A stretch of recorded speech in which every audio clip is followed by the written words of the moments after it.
Olá a todos, sejam muito bem-vindos a mais um vídeo. Hoje nós vamos falar sobre demonstrações financeiras para investidores em ações. Por que é tão importante estudar as demonstrações financeiras? Já dizia o Buffett, você precisa entender de contabilidade e deve compreender as nuances dessa ciência, é o idioma dos negócios. Um idioma imperfeito, porém a menos que esteja disposto a fazer o esforço de aprender contabilidade, como ler e analisar demonstrações financeiras, não deveria escolher ações por conta própria.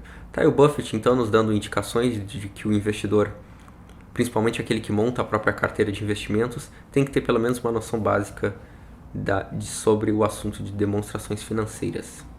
Quais são essas demonstrações financeiras que as sociedades anônimas nos apresentam?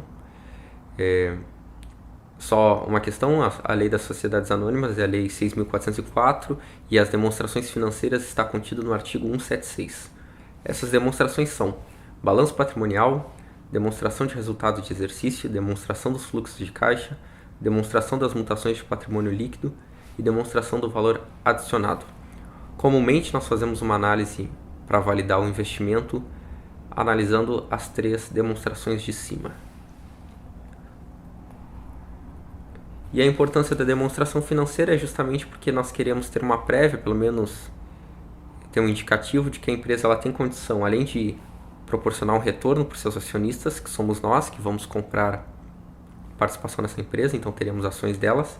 Então, se ela, além de proporcionar um retorno para nós, se ela tem capacidade de reinvestir no próprio negócio e assim dar continuidade, então transformar um negócio em algo perene. E nessas questões vão desde profissionalização dos trabalhadores, recompra de maquinário, de terrenos, toda essa parte estrutural do negócio. Hoje então nós vamos falar de uma dessas demonstrações, o balanço patrimonial. Vamos entender as suas nuances, como é que são as suas subdivisões. O balanço patrimonial ele representa a estrutura econômico-financeira da empresa e ele é subdividido em algumas linhas. A parte esquerda do balanço patrimonial são os ativos.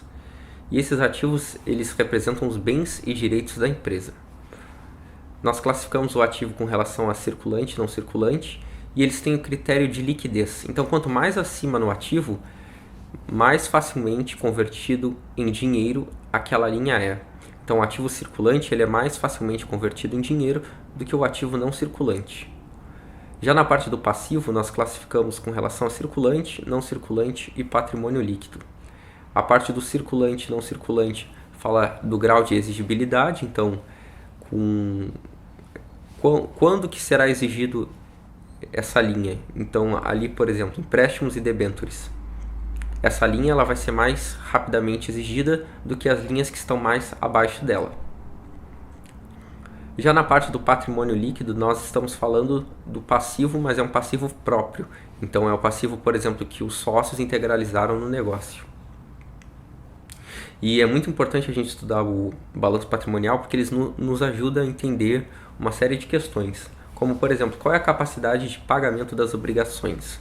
Então, quando a gente faz uma análise do ativo circulante e do passivo circulante, que são os direitos, os bens e direitos de curto prazo e as obrigações de curto prazo, a gente consegue entender se no curto prazo a empresa ela tem capacidade de honrar as exigibilidades que ela tem.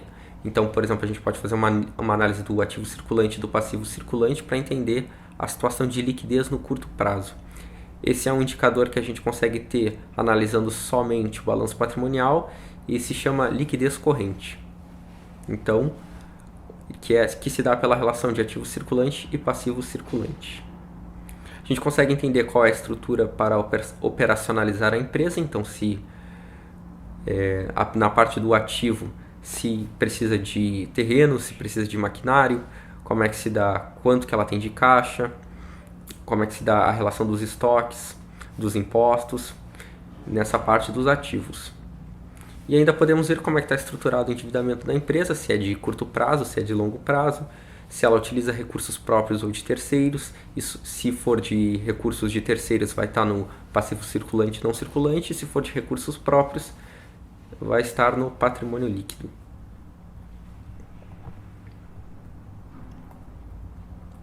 Então, como foi dito, a parte do ativo são os bens e direitos, que serão convertidos em alguma data em caixa. Na parte do circulante será dado em período menor do que um ano, e na parte do não circulante, o ativo não circulante, em período maior do que um ano. Na parte do passivo, o passivo circulante em período menor é exigido em período menor do que um ano, o não circulante em período maior do que um ano, e o patrimônio líquido são as obrigações com o acionista e representam a riqueza efetiva dos acionistas, justamente porque é dado pela relação de subtração entre ativo e passivo. A situação da empresa pode ser classificada com relação a um termo que a gente chama de situação líquida, que é justamente uma comparação entre o ativo e o passivo. Se o ativo for maior que o passivo, nós chamamos de situação líquida positiva. Se o passivo for maior, situação líquida negativa, e se forem iguais, situação líquida nula.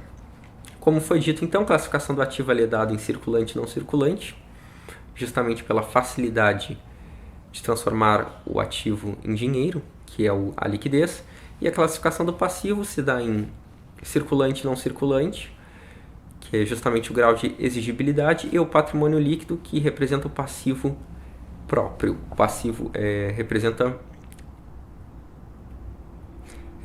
a riqueza dos acionistas.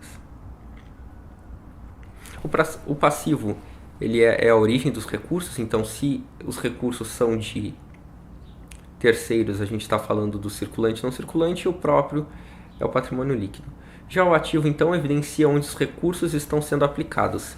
Toda aquela parte do passivo, quando a gente analisa na parte do ativo, em que linhas está sendo aplicado, em que condições também, se é de curto prazo, se é de longo prazo, como é que se dá a operacionalização da empresa. Bom, por hoje era isso. Se tu gostou, não esquece de se inscrever e de curtir o nosso conteúdo. Vamos ter várias aulas falando sobre demonstrações financeiras com conteúdo para investidores. Tá bem? Bons estudos e forte abraço.